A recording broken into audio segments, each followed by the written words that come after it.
Bueno, pues en vista del éxito del otro día, he decidido hacer una de las cosas que me soléis preguntar lo que más, y es un poco con qué arco empezar, qué arco elegir, qué equipo, qué tal. Entonces, como creo que no hay un arco que valga para todo el mundo, quiero un poco explicar los distintos factores o características que tienen los arcos para que veáis un poco las diferencias y entonces adaptéis un poco vuestra elección dependiendo de esos de esas distintas opciones. Y luego, porque es muy importante entender que un arco que me vale para mí no va a ser el arco que te valga para ti y no, o sea, depende mucho de tu experiencia tirando con arco y también depende mucho de la modalidad que practiques, ¿no? Al final, pues es como en todas las modalidades, pues el, la pala de tenis de Rafa Nadal, pues si estás empezando no va a ser la pala ideal para empezar, ¿no? Pero igual si llevas ya muchos años jugando, pues te da unas prestaciones que sí las puedes aprovechar, mientras que si es alguien que está empezando, se compra el mejor arco, se gasta muchísimo dinero en un arco, igual es contraproducente para él. Y luego creo que hay que tener claro también una cosa, que es más importante tener un coto bueno y un sitio para cazar bueno que gastarnos todo el dinero en material, porque al final yo prefiero cazar con un arco malo que tener un coto malo. Y nada, pues empezando, ¿no? O sea, cuando nos metemos en internet y buscamos arcos, ¿qué son las características que definen un arco, ¿no? ¿Qué tenemos que mirar, ¿no? Pues al final, lo primero sería la potencia. Todos veréis en los arcos que, pues oye, ¿qué me compro? Un arco de 70, 60, 50 libras, ¿qué es lo que mejor me encaja a mí? Hay que pensar siempre que los arcos, cuando los compráis en internet, parece muy básico, pero cuando dicen que es de 70 libras, es la potencia máxima que da ese arco. Luego, todos los arcos tienen aquí unos tornillos en las palas, que lo que hacen es que cuando tú lo sueltas, liberas presión a esa pala y puedes bajar la potencia, que normalmente suele ser 10 libras. O sea, de 70 bajaría hasta 60, un arco de 60 libras bajaría hasta 50. Hay algunos arcos, sobre todo los de iniciación, que dan un rango mayor de vueltas para poder bajar casi unas 15 libras o así, o incluso más, para que alguien que esté empezando, sobre todo para niños que crecen muy rápido y tal, que ese arco les dure más años y puedan adaptar la potencia del arco según van creciendo, ¿no? Entonces, ¿qué potencia se necesita? Hay que tener en cuenta que para cazar en España y en general, con 60 libras cazas todo. Es mucho más importante la colocación de la flecha que la potencia. Yo, por ejemplo, uso 70 libras, pero es algo que requiere mucho entrenamiento porque al final los músculos que usamos de la espalda, que son detrás de las escápulas, esos músculos son músculos que no utilizamos. Al final tú este movimiento no lo usas para nada, ¿no? Al final levantar la compra, levantar cosas y los bíceps pues se usan mucho, pero el músculo este de la espalda apenas se usa. Entonces, cuesta mucho más abrir un arco para la gente que estáis ahí, que queréis empezar, de lo que piensa. Entonces, yo no os recomendaría que empecéis con 70 ninguno. Entre las dos opciones de un arco entre 50 o 60 libras o de 60 o 70, yo creo que es que no sabría cómo definirlo, ¿no? O sea, al final la gente que es bastante fuerte, yo creo que sí que puede empezar con un arco de 60 libras y al final cuando vaya cogiendo fuerza y vaya aprendiendo a tirar, poder subirlo. Pero si no eres una persona muy fuerte, con 50-60 sería lo ideal, porque al final cuando empezamos es más importante no coger malos hábitos y no empezar con mucha potencia que nos haga abrir mal, que cuando estemos sujetando nos haga estar en una posición incómoda, fuerte, forzar, que no podamos tirar muchas flechas. Entonces con menos potencia nos va a permitir entrenar muchas más veces y hacer las cosas de forma muy cómoda, ¿no? Entonces, primera característica, la potencia. Ahí tenéis que decidir si entre qué potencia necesitáis. Para cazar, con 50 libras en España y la flecha adecuada, podéis cazar todo. Entonces, para que lo tengáis en la cabeza, ¿no? Luego, la siguiente característica, un poco que ves a la hora de comprar un arco, ¿no? Es la apertura. La apertura es crítico, ¿no? Y la apertura es la distancia así cuando estamos, entre la mano y la cara, ¿no? Y esto es clave porque lo importante de todo el arco, del tiro con arco, para que podamos ser repetitivos a la hora de tirar, es que la postura tengamos un anclaje sólido y repetitivo, que seamos capaces de repetirlo, ¿no? Entonces, si tenemos una apertura demasiado larga, la mano esta nos va a quedar aquí atrás y nos va a flotar demasiado y no vamos a ser constantes porque se nos va a mover. Si es muy corta, vamos a estar así encogidos y vamos a tener el mismo problema, que no vamos a ser consistentes porque esta mano va a estar cambiando todo el rato. Entonces es muy importante dar con la apertura exacta para nosotros. Hay arcos que tienen, cuando miremos a la hora de comprar un arco, hay arcos que tienen las poleas, que son fijas, que es una apertura fija. Entonces, si tu apertura, que se mide en pulgadas, para que os hagáis una idea, generalmente va entre 25 y 30 pulgadas, es lo normal entre la gente, y van de media pulgada en media pulgada. Hay arcos que tienen esa polea que es de una apertura fija y hay otros que es regulable. Entonces, yo soy gran fan de las regulables, porque la apertura es muy difícil saber la apertura antes de comprar un arco, salvo que lleves muchos años, saberla por una medición. Hay muchos trucos de si te pones en la pared, mides, pero eso te da un orden, una referencia, ¿no? Pero al final, para que os hagáis una idea, es distinto yo si anclo así la mano aquí abajo y la flecha y tal o lo que sea, o si anclo con un disparador de muñeca. Todas esas variaciones nos pueden hacer que cambie la apertura a media pulgada, etcétera. Luego, si se lo queremos vender arco a alguien, pues ya no le vale a todo el mundo. Entonces, yo creo que es muy importante que busquemos arcos de apertura regulable, que al final, con un par de tornillos aquí, seríamos muy fáciles de cambiar esa apertura a base de mover el módulo. Es importante también que muchos que probablemente empecéis y vayáis a clubs de tiro olímpico y de etcétera, se tiende en tiro a ir a aperturas un poco más largas, pero en caza yo recomiendo que tiremos para abajo más que para arriba. La razón es que tú, cuando estás en tiro, estás siempre en una posición perfecta, totalmente estirado, y siempre es muy repetitivo. Pero, ¿qué pasa si yo estoy así apuntando a un animal y el animal se empieza a mover y le tengo que tirar ya, en vez de totalmente como estaba de lado, ya un poquito más de frente? Pues la apertura me encoge, ¿no? Entonces, si tiramos hacia la apertura clásica de tiro de precisión, esa apertura enseguida, a nada que tengamos que tirar un poco hacia abajo, hacia adelante o lo que sea, nos vamos a pasar y ya ese anclaje atrás lo vamos a empezar a perder, ¿no? Entonces, tirar hacia menos. Vale, entonces, tenemos ya nuestra potencia un poco definida, un poco claro qué potencia necesitamos dependiendo de nuestra forma física. La apertura, oye, ya buscamos un arco que tenga apertura regulable y nos medimos contra una pared un poco la distancia de la mano a la boca, como para tener una idea del orden de esa apertura, ¿no? Siguiente característica clave que sale en cualquier página web a la hora de mirar arcos, ¿no? Que es la velocidad. La velocidad es, pues eso, la velocidad a la que el arco saca la flecha. Se mide de una manera estándar para la hora de poder comparar los arcos. Se mide siempre en arcos de 70 libras con una flecha de 350 grains y a 30 de apertura. De tal forma que es estándar, y cuando veáis la potencia de la velocidad de un arco, no es la real que vas a tener tú, sino una forma de medirlo estándar para que puedas comparar un modelo de arco con otros modelos de arco, ¿no? Entonces, para que os hagáis una idea, un arco muy rápido está entre 350 pies, ya es un arco muy rápido. Los arcos normales están entre 300, 330, 320, una cosa así, son arcos normales. Entonces ya tenéis un abanico de ideas de las velocidades, ¿no? ¿Qué afecta a la hora de elegir un arco, la velocidad? ¿Qué nos afecta, ¿no? Pues eso para entender un poco, la velocidad viene definida por la energía que genera ese arco a la hora de abrir.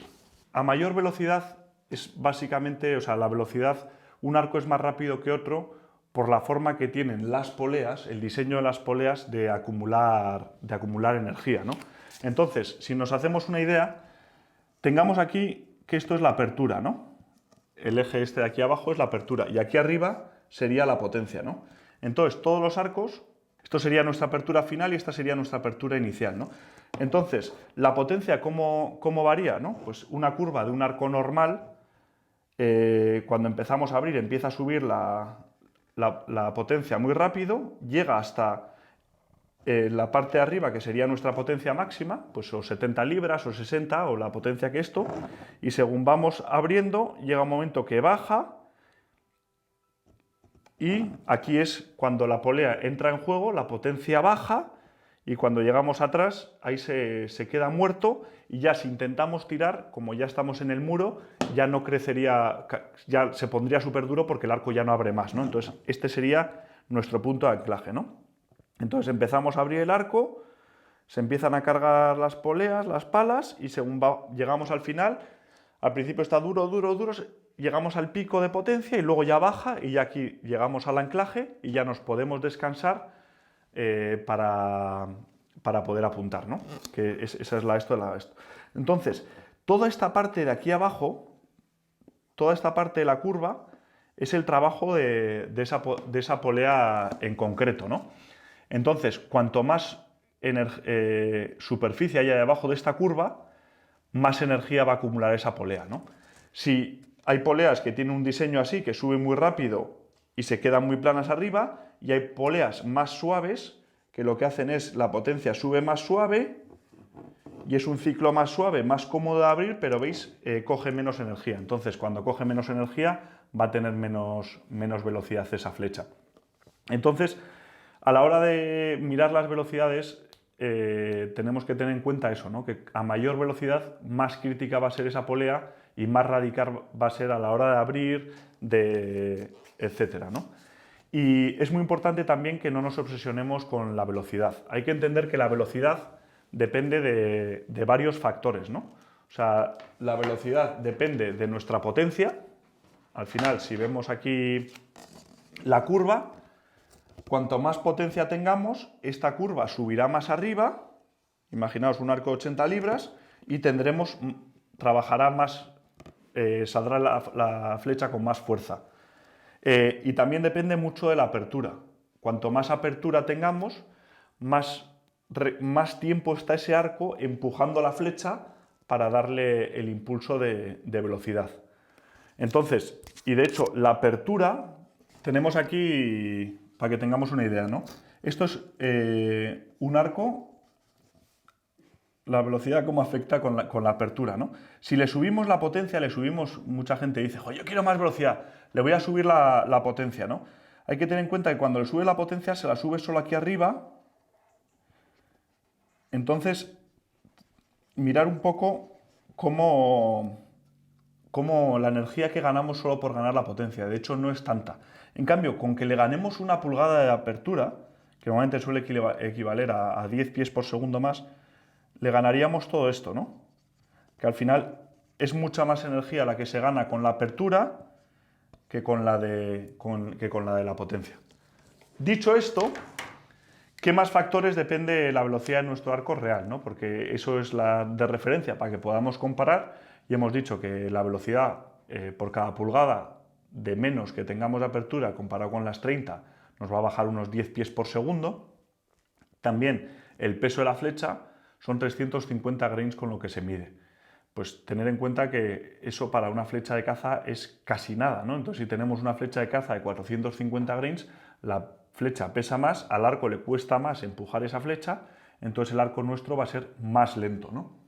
Y luego también, otra cosa que también le quita bastante velocidad a la flecha es el peso que le añadamos a la cuerda, ¿no? Cuando se mide con lo mínimo para dar los mejores valores y vender más, ¿no? Pero en cuanto le metemos el pip, le metemos el loop, le metemos serving para atar el pip, todo eso le añade peso a la cuerda, y entonces el arco, cuando dispare esa flecha, como la cuerda es más pesada, le va a costar más moverlo y va a sacar menos velocidad. O sea, ¿a qué nos afecta la velocidad a nosotros? Cuanto más rápido sea el arco, nuestra rasante va a ser mejor. Y eso es una gran ventaja a la hora del rececho, porque al final, por cada metro que esté distinto de lo que hayamos medido el animal, la flecha va a caer menos, los pines van a estar más juntos. Entonces, si tenemos que hacer un tiro rápido, va a ser una gran ventaja. Pero claro, elegir un arco rápido y más radical a la hora de abrir, si lo que realmente vamos a hacer es esperas, pues no tendría ningún sentido, porque al final nos va a costar más abrirlo, vamos a ser capaces de dominar menos potencia y realmente para tirar a 15, 20, 30 metros no nos importa, ¿no? Entonces, algo que tengáis en cuenta, y sobre todo para la gente que empieza, no os obsesionéis con arcos muy rápidos, porque van a ser mucho más radicales y mucho más difíciles de controlar. Son más cosas que los fabricantes de arcos suelen especificar cuando en las características de un arco, ¿no? Sería el brass height, que es el Fishmel. El brass height es la distancia que hay entre la empuñadura y la cuerda. Normalmente va entre 5 con algo hasta 7,5, una cosa así, ¿no? Que es esta distancia que no sé si se ve aquí. Esta distancia afecta al final que cuanto más pequeña es, la flecha va a estar más tiempo en la cuerda, ¿no? Entonces, cuando empujamos, va a estar más tiempo y cada vez que el Fishmel sea más corto, vamos a ganar más velocidad.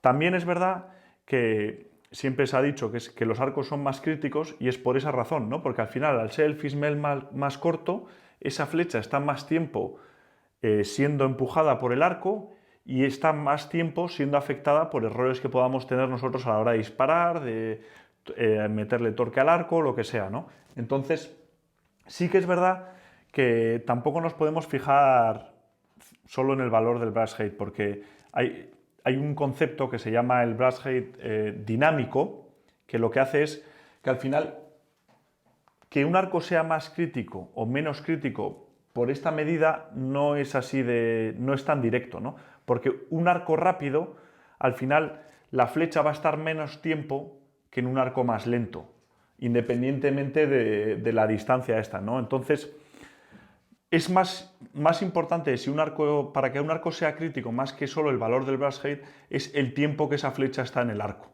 Y eso depende de muchas cosas. Pero bueno, para que tengáis unas ideas y un concepto de Fishmels, 5,5 son arcos ya bastante críticos y cañeros, que es muy importante que tengamos una forma de tiro muy depurada, y arcos que vayan de 6 empieza a ser mejor, y arcos de 7 ya son arcos de 7 pulgadas de Fishmel, son arcos que son bastante permisibles. Entonces, si estás empezando y tu técnica de tiro no es muy buena, pues yo miré arcos siempre con un Fishmel un poco más grande, que si ya eres un experto, cazas a rececho y necesitas esa velocidad extra, esa energía extra, ¿no? Luego, el let-off. Otro factor que es importante tener en cuenta sería el let-off, ¿no? El let-off es la reducción de la potencia cuando estamos con el arco abierto. O sea, si nuestro arco es de 70 libras y tenemos un let-off de 80%, significaría que cuando estamos abiertos totalmente, atrás solo estamos sujetando el 20% de la potencia máxima.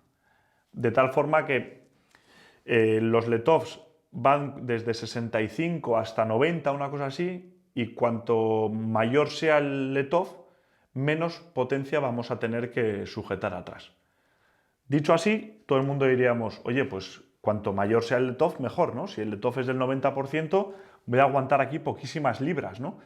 Pero tener let-offs altos, aguantar poca potencia atrás, tiene la ventaja que nos va a ser más fácil mantener el arco abierto, pero la desventaja es de que los arcos se vuelven más sensibles a errores en la suelta. Al final tienes tan poca potencia aquí cuando estás abierto que esa cuerda casi se mueve con nada, ¿no? Entonces, a nada que le metamos presión con nuestra cara, a nada que hagamos una suelta un poco fea, se va a ver reflejado esos errores más en la flecha que si tuviésemos un let-off fuerte.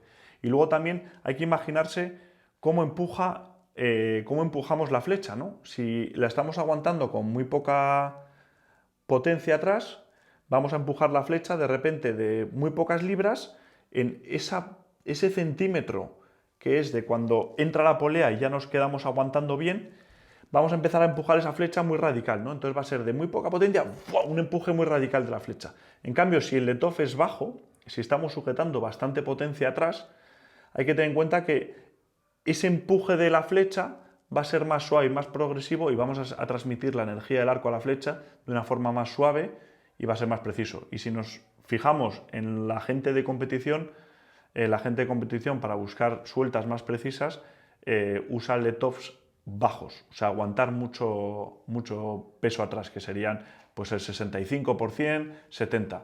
Y en caza pues hay gente que usa el 90%. A mí me gusta el let-off como mucho 80%, para poder hacer una suelta limpia y suave. Por último, otra característica que cuando nos metamos en online, en las páginas web veremos, ¿no? Que es el ATA, que es el axle to axle, que es la distancia entre ejes, que se mide del eje de una polea al eje de la polea abajo. El ATA, para que os hagáis una idea, en arcos así de caza puede ir desde 28 pulgadas, que son arcos muy cortitos, hasta 34, 35. Cuanto más largo sea el arco, más estable va a ser a la hora de tirarlo. Al final es más estable cuando tienes la cuerda tan separada, la forma de tiro va a ser más estable que los arcos más cortos, que va a ser más radical a la hora y menos estable a la hora de tirar. Una de las cosas claves de la distancia entre ejes es que si tenemos un arco muy largo,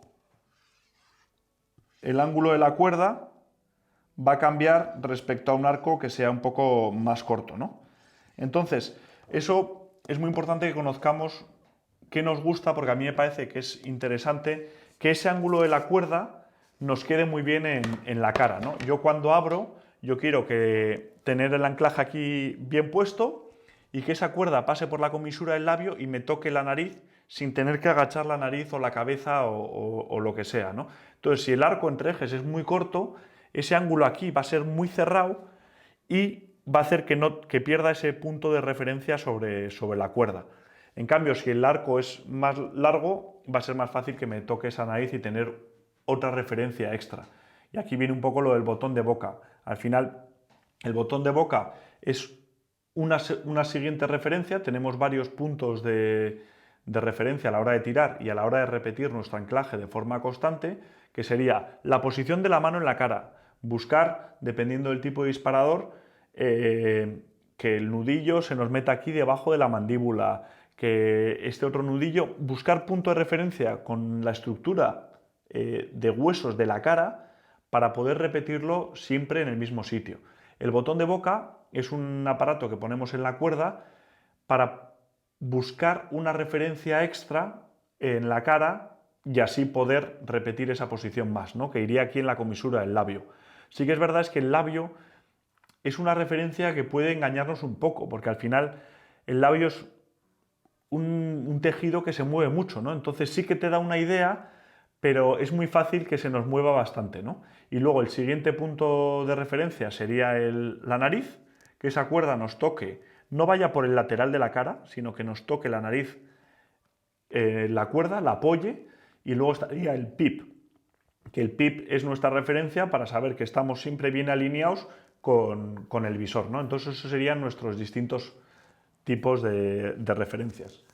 También hay que tener en cuenta que la distancia entre ejes va a cambiar dependiendo de nuestra apertura. Cuanto mayor apertura tengamos, pues probablemente necesitemos un arco que sea entre distancia entre ejes un poco más alto para que el ángulo ese de la cuerda no sea tan crítico, ¿no? En cambio, gente muy pequeña, como mi mujer, pues le vale con un arco más pequeño, porque como la apertura es tan corta, tiene un ángulo de cuerda que le queda muy cómodo. Y lo mismo cuando busquemos la velocidad, es muy importante también que tengamos en cuenta, que no he mencionado antes, la apertura que tengamos, porque al final cuanto mayor es la apertura, más rápido va a ser nuestro arco. Entonces, una persona que tenga 30 pulgadas de apertura no necesita un arco con un fismel tan corto para conseguir esa velocidad, porque él ya tiene pulgadas de sobra para empujar esa flecha con energía, ¿no? En cambio, una persona que tiene una apertura muy corta, de 26, 25, pues sí que debería buscar un arco que las poleas sean un poco más radicales para aprovechar esas 25 pulgadas y que saque la flecha con energía. Uno de los factores de diseño que no he mencionado sería el tipo de diseño que tiene el arco en cuanto a las poleas, ¿no? Hay arcos de monocam que solo tienen una polea, que sería la polea de abajo, y arriba tendrían simplemente una rueda que acompañaría el movimiento de la polea de abajo. y luego los de binarios, que realmente tienen que lo que tienen son dos poleas que trabajan en conjunto para empujar la cuerda. Hay modelos híbridos, binarios, hay tres modelos distintos de arcos con dos poleas que trabajan sincronizadas, y la ventaja entre uno y otro, los arcos que tienen una polea solo, como este al final tiene aquí la polea abajo y la parte arriba, como veis, es sin más una rueda, ¿no? Es un círculo que lo único que hace es seguir el movimiento de la polea abajo. Ventajas de los arcos de una polea es que la sincronización no es crítica porque solo tienen una polea, y desventajas son que normalmente tienen unos rendimientos peores porque claro, solo tiene una polea trabajando, y pueden tener problemas del knock travel, que el knock travel es cuando abramos el recorrido que hace el culatín a la hora de abrir y a la hora de expulsar. Cuando un arco como este están trabajando dos poleas, aquí tenemos una polea y dos que están trabajando en conjunto, ¿no? Entonces, ambas trabajan a la vez y en sincronía, sincronizadas, para empujar de la cuerda de forma conjunta, ¿no? Ventaja sobre este tipo de arco, que estos arcos, al final, como tienen dos poleas que trabajan en conjunto, suelen sacar rendimientos mayores, son arcos que van a dar más energía y más velocidad. Desventajas que requieren un ajuste más fino, porque al final tenemos que ajustar bien el arco para que esas dos poleas, cuando lleguen al final, lleguen a la vez, y cuando dispares, suelten a la vez, para que así el punto de el knock travel, o sea, donde está el culatín, siempre vaya recto porque las dos poleas están tirando a la vez, ¿no? Entonces, pues nada, que sepáis esas dos opciones y qué ventajas pueden tener una sobre la otra, ¿no? Luego, para poner otro ejemplo, aquí tenemos mi arco de rececho, que son de 34 pulgadas, y mi mujer tiene este arco que es mucho más corto, que es de 29. La razón, al final, para ella, como es corto y tiene muy poca apertura, al final el ángulo de la cuerda va a ser bueno, va a ser más ligero porque tiene menos cuerpo, más maniobrable porque ya veis, es un juguete de tamaño, y aún así, si ese arco lo equipas con unas poleas dobles que desarrollan energía, puede ser un equipo que dé mucho rendimiento y de mucha caña, ¿no? Entonces, este sería un modelo muy interesante para gente que haga esperas, para gente pequeña, con aperturas pequeñas, ¿no? Entonces, bueno, para que veáis un poco la diferencia de tamaño y de longitud de uno a otro. Bueno, y esto sería un poco las distintas cosas a tener en cuenta sobre qué arco elegir, ¿no? Al final es difícil, hay muchísimas marcas en el mercado entre las que elegir, y es muy difícil responder a cada persona con qué arco es el adecuado para ellos, ¿no? Entonces mi recomendación sería que un poco con las distintas características que tienen los arcos, que nos hagamos un checklist y analicemos qué arcos cumplen nuestras necesidades, ¿no? Por ejemplo, una persona joven de 14 años, pues es una persona que en un par de años va a crecer mucho en estatura, en potencia. Entonces, pues una de las cosas súper importantes para un perfil así sería que el arco tenga más de 10 libras de regulación, que tenga una apertura regulable, ¿no? Una persona que busque esperas, ¿no? Pues la potencia, las 70 libras, probablemente no sea una potencia que él necesite mover. Entonces, pues buscará un arco que se adecue entre 50 y 60 libras, que la distancia entre ejes para él es importante. Al final las esperas se hacen desde blinds, desde el suelo, sentado, desde el árbol. Entonces, un arco corto entre ejes nos va a permitir tener mucha más maniobrabilidad. En cambio, una persona que está buscando un arco para rececho, pues oye, pues necesita velocidad. Que el arco sea largo entre ejes tampoco le importa tanto, ¿no? Mientras sea más estable, más preciso va a ser a un poco más larga distancia. Entonces, cada perfil va a requerir una solución. Yo en mi caso, pues ahora mismo estoy tirando con el PS Expedite, que es el arco más rápido que hay ahora más o menos en el mercado. Es un arco con un Fismel de 5, un arco radical de 34 aperturas, largo, muy estable, pero es un arco que requiere saber tirar y tener una técnica de tiro muy avanzada, y muy específico para unas necesidades como el rececho en montaña, que requiere tirar un poco más largo de lo normal, ¿no? Entonces, por dar alguna solución, aquí abajo en los comentarios del vídeo de YouTube os voy a poner unos links al equipo que yo utilizo, al equipo que recomendaría dependiendo de los presupuestos de cada uno, porque igual una persona que se está iniciando o que no tiene muy claro si el arco va con él o no, pues tampoco va a hacer una inversión tan grande como una persona que lo tiene nítido, que quiere cazar con arco, ¿no? Entonces, os voy a poner en los comentarios una serie de links con unas recomendaciones y si os sirven, bien. Es más que nada, no hace falta que compréis ese arco, ni yo gano dinero porque compréis ese arco, pero sí que a veces viene bien que tengáis una referencia en concreto para saber de dónde partir. Pero sobre todo yo lo que cogería es este vídeo, me cogería un papel, un lápiz y en cada característica de las que he mencionado anotaría qué es lo que encaja más a mi modalidad y qué menos. Y nada, que muchísimas gracias a todos los que os habéis conectado en directo a través de la cuenta de Instagram y espero que os guste, seguir dejando vuestros comentarios, qué temas creéis que son interesantes comentar en el próximo directo y seguiré haciendo estos vídeos que han tenido muy buena acogida. Así que si os gusta, darle a like, compartir y muchísimas gracias a todos por vuestro apoyo. Que tengáis un buen día. Hasta luego.